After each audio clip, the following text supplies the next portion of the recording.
day, equipment from CenterPoint Energy brings you power safely. But when something goes wrong, you should know what to do. Sometimes it's weather, sometimes it's an accident. But damaged electric equipment and downed power lines could be life-threatening. Stay away and call CenterPoint Energy immediately. Remember, all electric equipment should be handled only by our trained personnel. CenterPoint Energy is committed to providing you safe, reliable electric delivery. CenterPoint Energy, always there.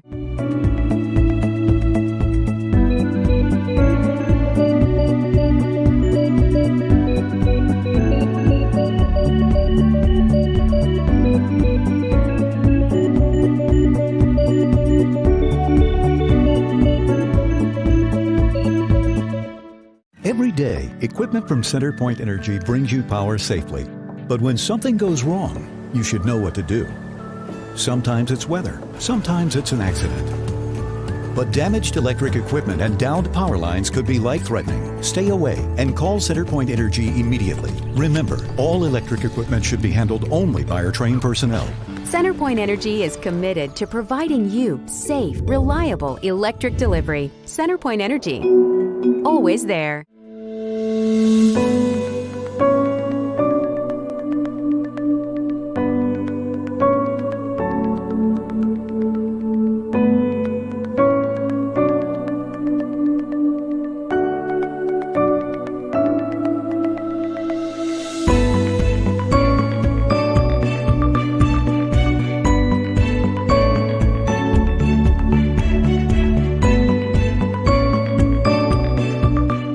Every day, equipment from CenterPoint Energy brings you power safely. But when something goes wrong, you should know what to do. Sometimes it's weather, sometimes it's an accident. But damaged electric equipment and downed power lines could be life-threatening. Stay away and call CenterPoint Energy immediately. Remember, all electric equipment should be handled only by our trained personnel. CenterPoint Energy is committed to providing you safe, reliable electric delivery. CenterPoint Energy, always there.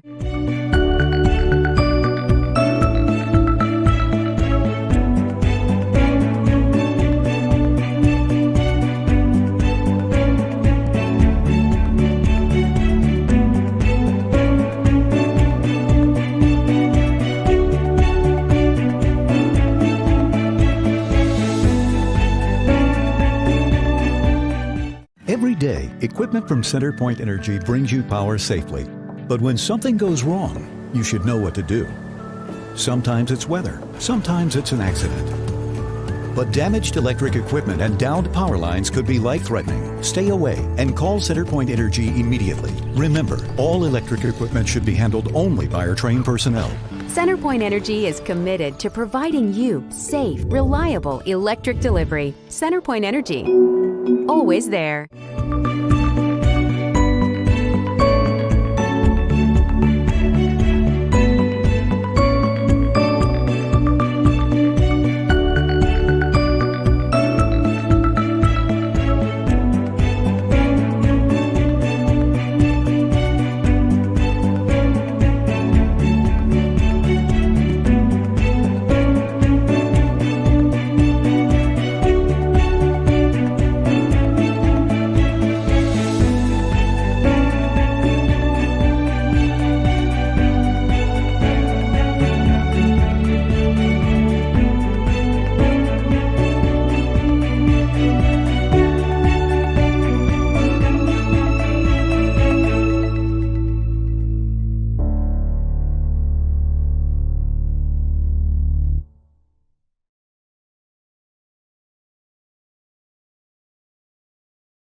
Hi everyone, I'm Erin Douglas, environment reporter at the Texas Tribune. Thank you so much for tuning in to our conversation today on how Texas cities are combating climate change. I'm joined today by Houston Mayor Sylvester Turner.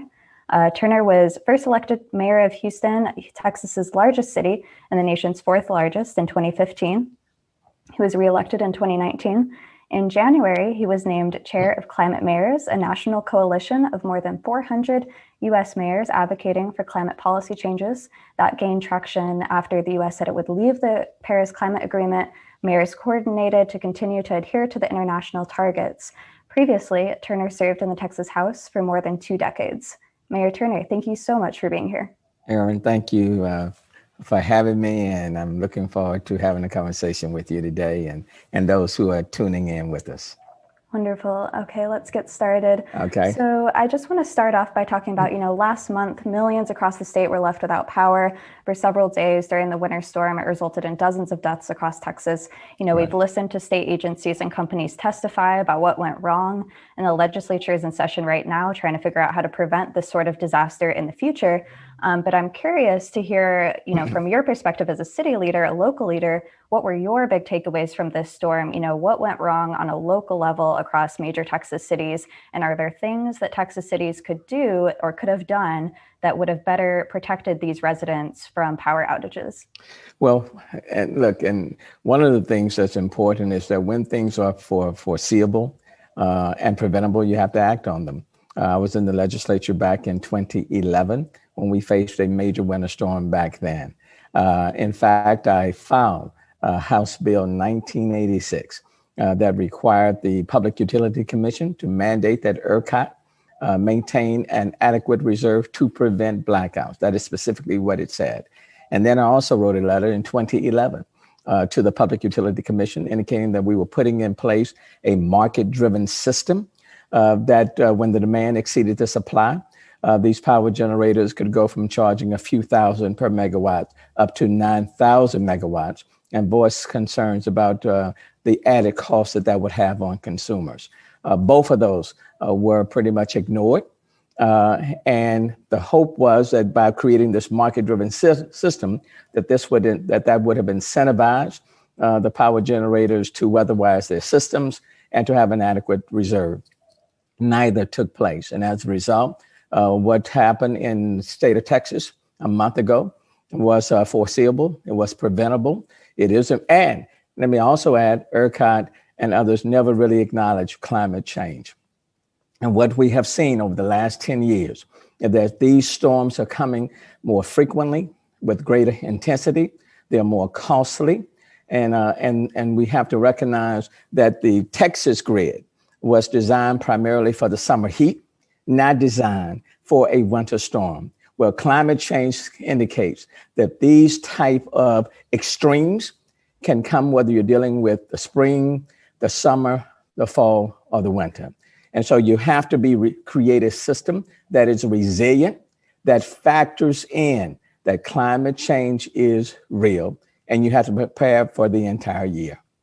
Yeah, and so then on a local level, at the city level, is there things that you're thinking about coming out of the aftermath of this storm that could better protect residents from something like this in the future? Like, I know a lot of stuff went wrong at the state level, right? We can talk about all the different state agencies and legislators involved in that. But I just mean, in Houston or in other major Texas cities, what sorts of policy changes or resiliency changes do you see in the future to prevent this from happening again? Well, in February of last year, we put forth our Resilient Houston strategies. And what we are doing now is that we've also supplemented that to better prepare even our systems, that when the power goes out, for example, our wastewater and wastewater treatment facilities can continue to move forward. So we are looking at microgrids, so to speak, that will remain on 24/7, that when the power, let's say if the power should go out, our systems can continue to function. And we're not talking about just generators, because we had a number of generators at our major facilities, but some of them didn't turn on when the power went out. And so we are looking at adding even more redundancy, more resilience to our water, wastewater treatment facilities, as well as other key facilities within the city of Houston. We're also looking at in a number of, let's say, homes where their pipes were not insulated, And so when you had sub-freezing temperatures, those pipes froze. So we're looking at, as we move forward, looking at even requiring in our building codes to make sure that pipes in single-family homes and other structures in the city going forward are more fully insulated to kind of minimize these sort of risks in the future. So there are a number of things that we are looking at based on what took place 1 month ago to put us in a much better position that if we have these widespread power outages, that people will not be left without power or without water, and that the whole system won't shut down. And I think other cities across the state are doing the same thing. And do you think it's generally going to change the way Houston supplies and demands power? Like you talked a little bit about microgrids, but are there other things that the city's looking at? And I don't know if the folks watching know what microgrid is. Do you mind, sort of pointing to that? Like, are we talking, small scale solar farms or like backup generation at different businesses, or what are you sort of referring to there? These are not generators. It's a much bigger sort of system. What ends up happening with generators is that you have to get the fuel to these generators, and that creates a logistical problem. I'm talking about the sort of grid that ties microgrid that ties into the current system, but it stays on. It never goes off. You don't have to worry about taking fuel to it. And so when, let's say, if the electrical power supply stops, this system automatically kicks in. And you don't have to worry about loading up some fuel, diesel fuel, and getting it to your generator. And it can power, for example, large wastewater treatment facilities. It can power some of your other facilities in the city of Houston. It can also, and we're looking at where it can even power certain communities that are underserved and under-resourced. So a certain geographical area. It talks about, for example, if you're dealing with, let's say, nursing homes or senior living facilities, key areas, that can tie into the grid. So those are the sort of things that we're looking at. And quite frankly, we want to move on it quicker, sooner rather than later. And so it could be, for example, within the next 30 to 60 days, we could put forth some sort of pilot program to move that forward. So we're not talking about generators. We are talking about a system that ties directly into the grid, and it remains on at all times. It's not something that kicks on and off. It stays on 24/7. Got it. Interesting. So, coming out of these power outages, how did, you mentioned earlier talking about the summer heat and the climate change effects in Houston, how did the power outages in this winter storm, in your view, shift the conversation in climate change in Texas or in Houston, if at all? Do you think it has altered the way that the state is thinking about climate change? Well, there's no question. You cannot talk about building a stronger, resilient state or a stronger, resilient city without factoring in climate change. Erin, when I came into as mayor and city in January of 2016, 4 months in, we faced the Tax Day flood, a 500-year storm. The following year was Hurricane Harvey. In 2019 was Tropical Storm Imelda. This summer was an active hurricane season as well in the state of Texas, and certainly in the Gulf Coast region. And then, of course, in February was the winter storm. So the reality is that the climate is getting warmer. And you have to bear in mind that many people in these communities are being hit over and over again. Communities that are already operating at the margins, they get pushed further down. So we're having to deal with climate change. We're having to deal with the public health crisis. We're having to deal with economic impacts, all of those things at the same time. In order to build a resilient city, you have to factor in that the climate change is real. Dr. Aho did a study for us. And what she indicated was that down the road, the average temperature, for example, in the city of Houston would be 106. And then 23 to 26 days out of a year, the temperature would exceed 100 degrees. So it's clear that the climate is getting warmer and the storms are coming with greater frequency and greater intensity and costing even more. And take, for example, what happened in 2011 in Texas. That was a costly storm. But what happened last month is even more costly. So it's not getting better, it's getting worse. And as a result, we decided to put forth our Resilient Houston plan in February of last year. On Earth Day, we came forth with our climate action plan. We've put forth our initiatives called Complete Communities that focuses on communities that are underserved and under-resourced. All of these things have to work in alignment with one another. Yeah, and speaking of working in alignment, working with the legislature from Houston to the state level can be sort of difficult. But do you think, you're talking earlier about after the 2011 storm, when you proposed legislation and then that legislation, was not passed, and you view it as something that, maybe could have prevented this or at least made it not as bad. Do you think it'll be different this time in the legislature? And, if so, why? Do you think that there's enough political momentum around climate change or at least around this specific storm that it could turn out differently this time? Well, that is my hope. You can't ignore the science. You can't ignore what's happening, for example, not just in this state, but throughout this country and quite frankly, around the world. You just can't ignore it. And when you look at the devastation caused by this storm, you're talking about right now, the state is having to deal with whether or not they're going to reverse $16 billion that were charged. And who pays for it, okay? In the city of Houston alone, 25% of our customers are part of our water system. 25% had leaking pipes or bursted pipes. We estimate that to be about 50,000 single-family homes.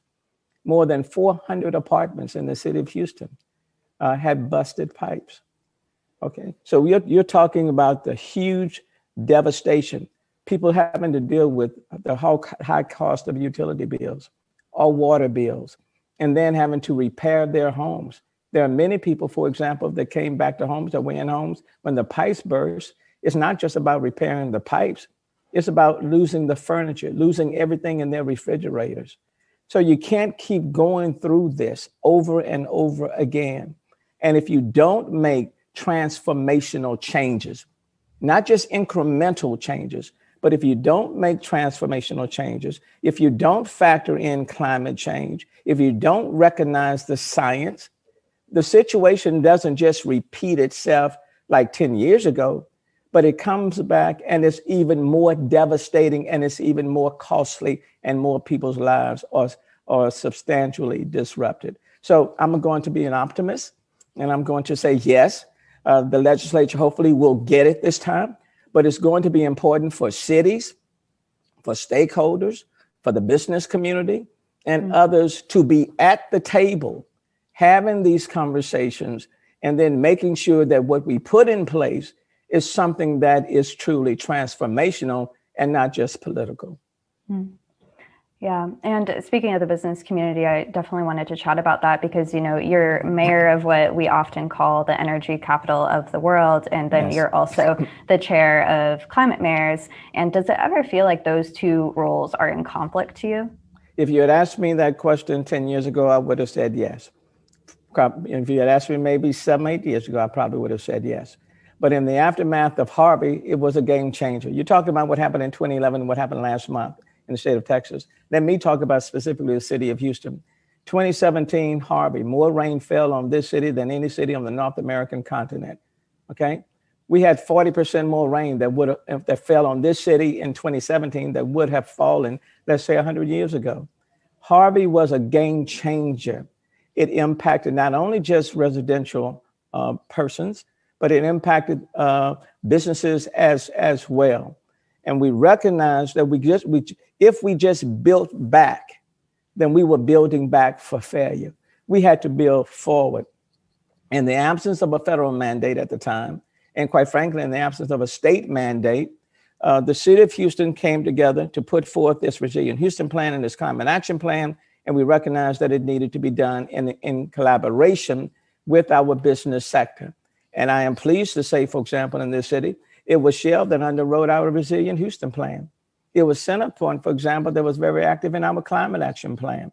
It's BP, for example, that's putting in dollars in our Climate Action Plan where we can bring on board a climate change equity coordinator.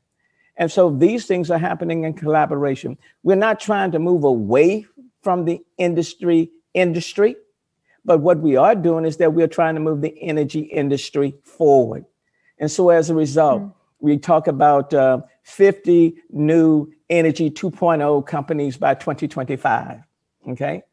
We're focusing on climate tech and clean tech. So Greentown Labs, for example, has expanded from the Massachusetts area, Boston area, to the city of Houston, and moving forward on that front.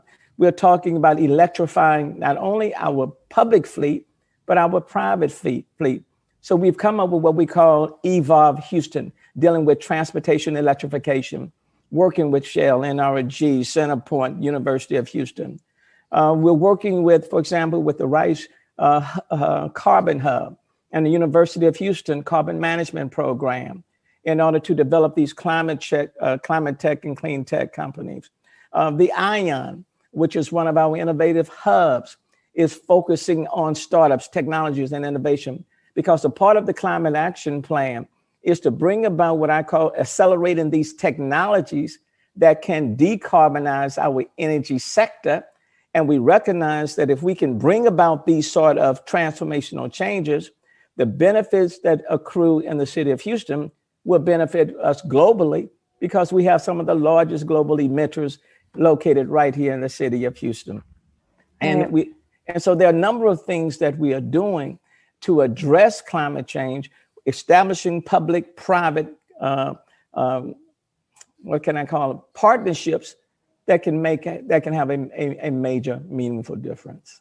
Yeah, and I think it's interesting when you're talking about, not trying to move away from the energy industry, trying to just move it forward. I've only been in Houston since 2018, but long enough to remember when the Houston business community viewed the words energy transition as pretty controversial. In some areas of the energy sector, I think you'd still find that. And, when you talk about the energy transition, what does that really mean for Houston's energy businesses? You talked about decarbonizing it, but do you think that oil and gas has a role to play in that transition in the future? Do you think that Houston will remain reliant and very proud of its oil and gas presence here?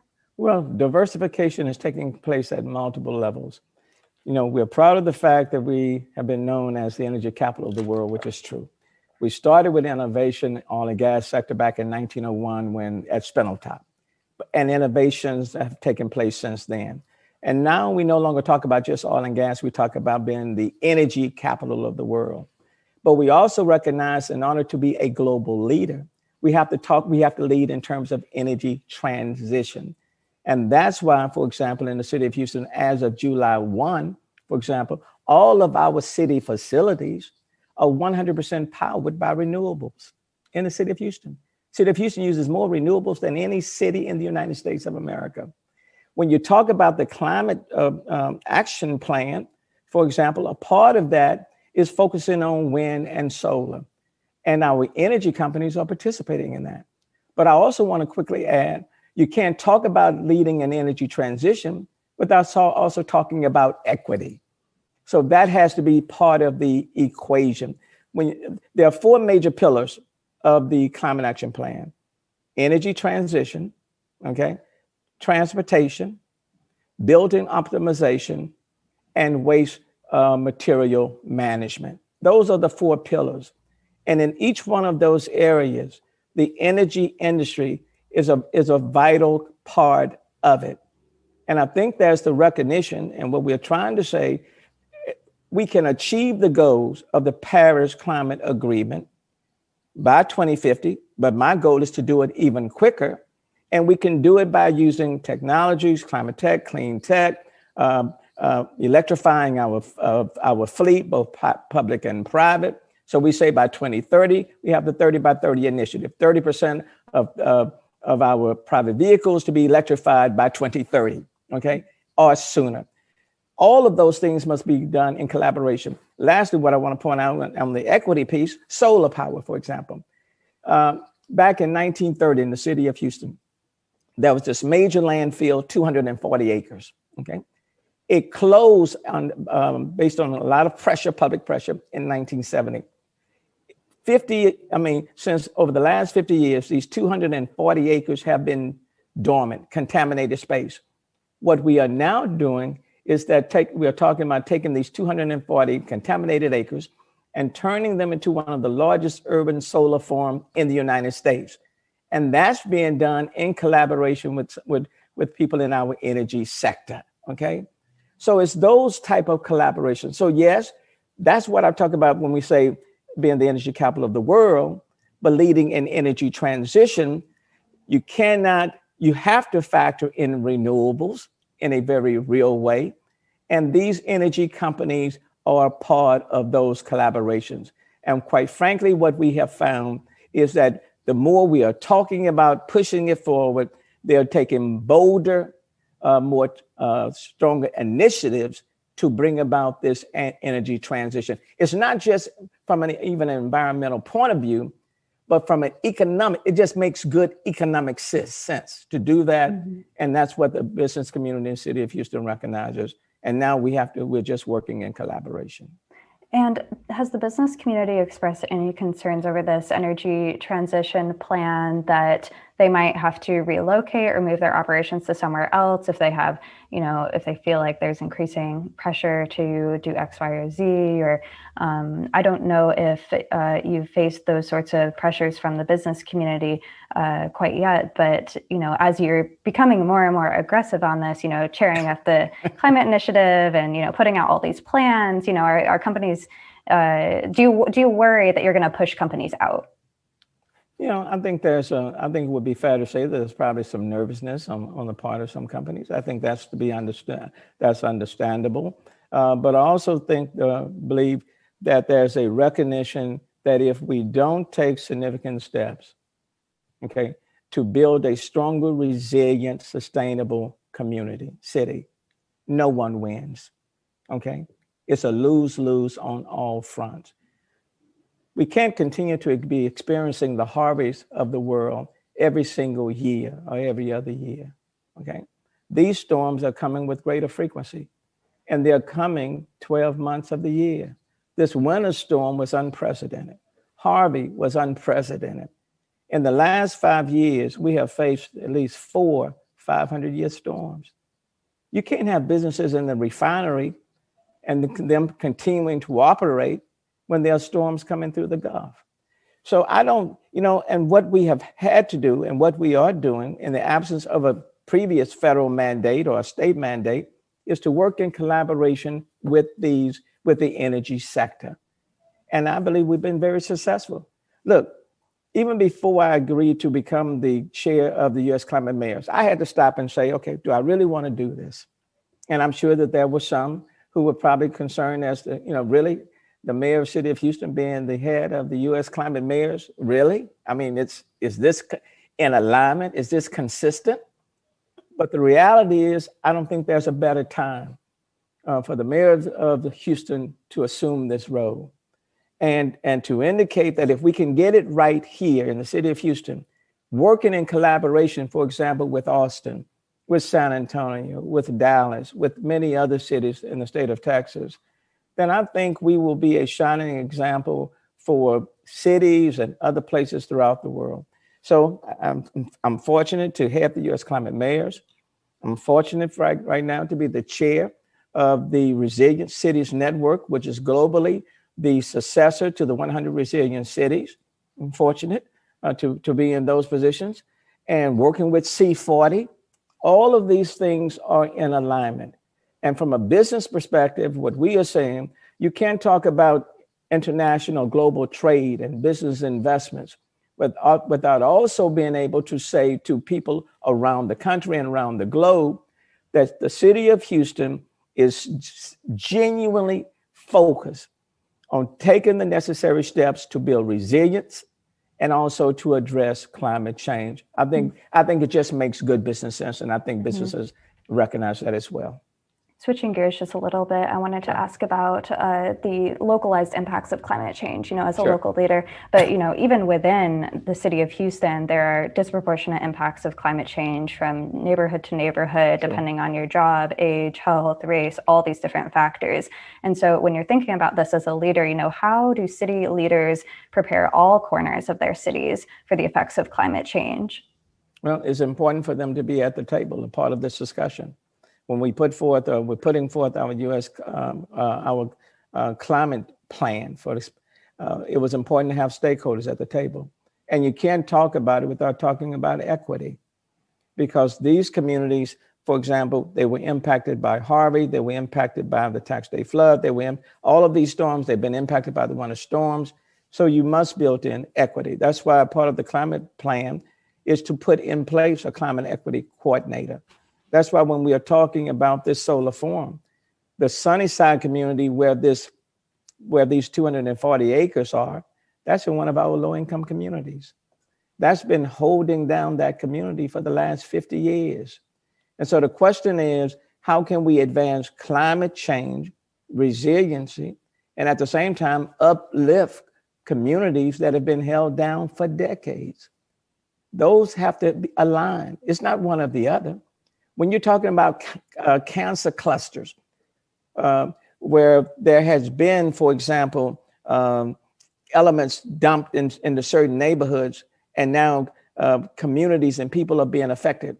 The health issues, the lack of access to quality health care, the economic impacts that's been held been experienced by these communities.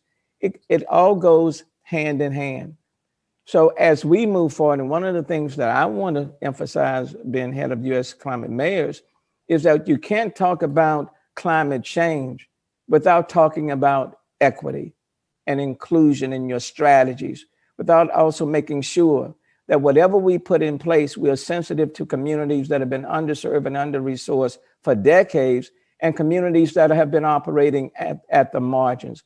All of those things have to be factored in, because you can't create an environment that's better without making sure that we are lifting up all of these communities. Green jobs, for example, opportunities, a green and fair recovery for everybody. Those things are vitally important. So whatever we do as we address climate change, equity has to be at the forefront of all of our strategies. When we talk about resilience, equity has to be included in all of those strategies. Yeah, for sure. For our last question here, we're running out of time so quickly.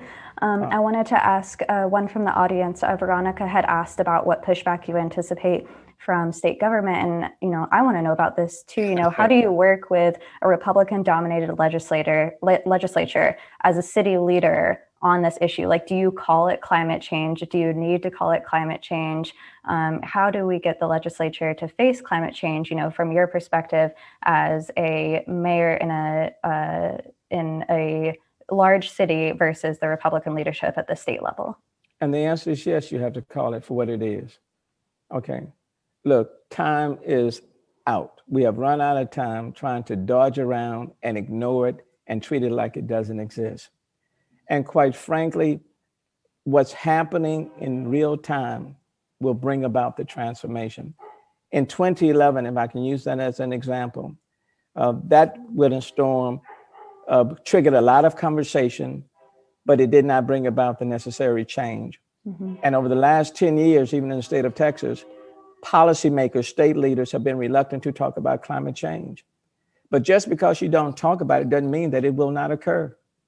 And so in the last 10 years, even with people being silenced, and the reality is right now, even in the legislature, there's been a bill filed, Senate Bill 1261, that says to cities, you can't do anything to address greenhouse gas emissions.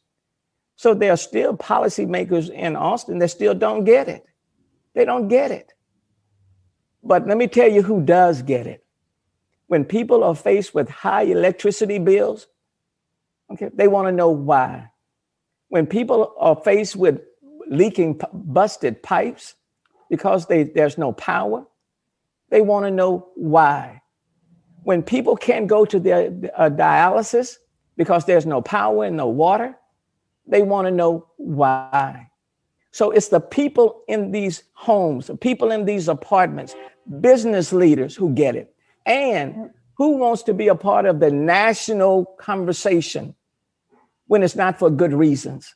Right. So those are the people that will get it, and the people themselves will force the change. But you can't bring about transformational change without acknowledging that climate change is real and that we have to build a stronger, resilient, and more sustainable state, and of course, and a stronger, resilient, and more sustainable city. For sure. Okay, well, thank you so much. We're running out of time, but I want to thank everyone who tuned in today, and thank you to you, Mayor, for joining us today. And for more coverage from the Texas Tribune, visit texastribune.org, and you can get our latest news about energy and the environment with a weekly newsletter at trib.it/environment. So thank you all so much. Thanks for having me.